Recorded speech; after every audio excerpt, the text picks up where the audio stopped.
মধ্যবিত্ত পরিবারের গৃহিণীদের অনেক স্বপ্ন, শখ, চাহিদা ভিতরে থাকে, কিন্তু পূরণ করার মতো আমাদের সামর্থ্য থাকে না।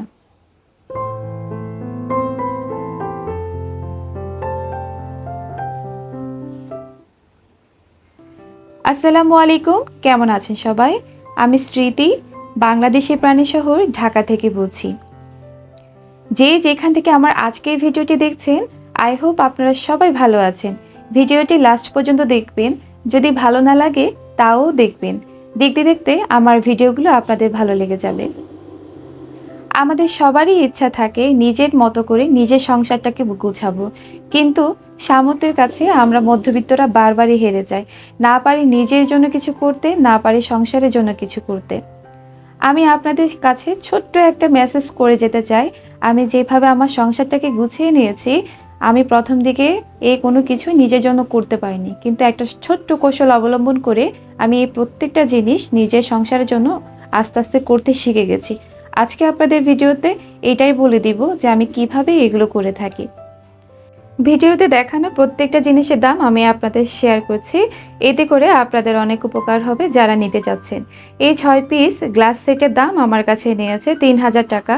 এটা আমি আমার সিঙ্গেল জকের সাথে ম্যাচ করে নিয়েছি। আর সিঙ্গেল জগটার প্রাইস আমার কাছে নিয়েছে 3200 টাকা। টেবিলের জন্য একটা রানার নিয়েছি, এই রানারটার দাম পড়েছে 1200 টাকা। এটা একদম ফিক্সড রেট ছিল প্রত্যেকটা দোকানেই।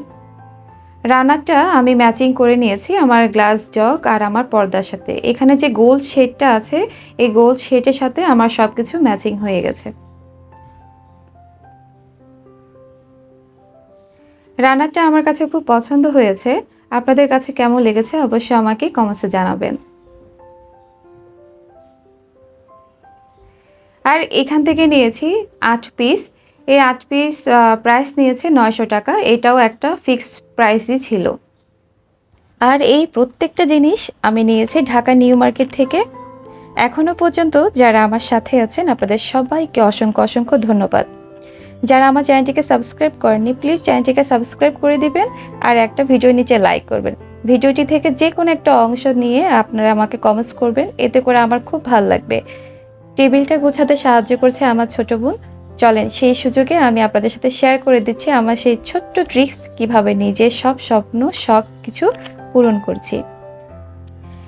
এর আগে একটা ভিডিওতে আমি শেয়ার করেছিলাম আমার মান্থলি ব্যয়, কোথায় কোন কোন জায়গায় কত টাকা খরচ হচ্ছে তার একটা তালিকা তৈরি করে নিয়েছিলাম। তো এভাবে আমাদের প্রত্যেকের উচিত আমাদের মান্থলি মানে আমাদের মাসিক কোথায় কোন কোন জায়গায় কত টাকা খরচ হচ্ছে তার নির্দিষ্ট একটা তালিকা তৈরি করা। এতে করে কিন্তু আমাদের সবারই বেশ উপকার হয়। আর আপনার যে ইনকামটা, সেই ইনকামের উপর আপনি বুঝতে পারেন কোন কোন জায়গায় কত টাকা খরচ হচ্ছে। দিন শেষে আপনি নিজের জন্য কিছু টাকা জমাতে পারবেন। যদি জমাতে নাও পারেন, তারপর আপনারা নিজেরাই বুঝতে পারবেন যে আপনার কত টাকার মধ্যে সংসারটা চালানো উচিত। তো আমি বাজেট প্ল্যান অনুসারে আমার কোথায় কত কত টাকা খরচ হয় সেটা তো চার্ট তৈরি করে নিয়েছিলাম। তো সেইখান থেকে আমি নিজের জন্য কিছু টাকা জমিয়ে রেখেছি। তো সেই জমানো টাকা দিয়েই আমার প্রত্যেকটা জিনিস আমি কিনে থাকি। তো যে একটু একটু করে যে টাকাটা জমিয়ে রাখি, সেই টাকাটা দিয়ে আসলে সব কিছু করা সম্ভব নয়, কারণ সেটা অল্প টাকায়। কিন্তু সেটা যখন আমি দীর্ঘদিন জমিয়ে রাখি, সেই দীর্ঘদিন জমানো টাকাটা একটা বড় টাকায় পরিণত হয়। তো সেই টাকাটাই মূলত আমি সেখান থেকে আমার নিজের জন্য এইসব জিনিস, আমার শখ স্বপ্ন পূরণ করছি। যারা জানেন তাদের জন্য না, কিন্তু যারা নতুন বিবাহিত, নতুন দম্পতি আছেন বা নতুন সংসার করবেন ভাবছেন, তাদের জন্য আমার এই ছোট্ট ট্রিক্সটি অনেক কাজে আসবে। কারণ আমি যখন প্রথম বিয়ে করেছিলাম তখন কিন্তু জানতাম না কিভাবে নিজের জন্য কিছু টাকা সেভ করব। তো আমি আস্তে আস্তে করে শিখে গেছি। তো আমি একটু হলেও বুঝতে পারছি যারা নতুন বিবাহিত বা বিয়ে করতে যাবেন, তো আপনাদেরও নিজের পরিবার সম্পর্কে বা নিজের সংসারের জন্য একটু হলেও আপনারা চিন্তা করবেন। তো ভিডিওটি যদি দেখে থাকেন তাহলে আশা করছি আপনাদের সবার উপকৃত হবে। তবে এখানে একটা কথা বলে রাখি যে আমরা যে টাকাটা সেভ করি সেটা কিন্তু খুবই নগণ্য, খুবই অল্প। তো এই টাকাটা কিন্তু দিয়ে আপনারা চাইলে কিছু করতে পারবেন না। সেটা কিন্তু আপনাদের টাকাটা সংখ্যা বাড়িয়ে সেটার জন্য অনেক দিন অপেক্ষা করতে হবে। তার জন্য বেশি যেটা দরকার হবে সেটা হচ্ছে আমাদের মনোবল, আমাদের ধৈর্য।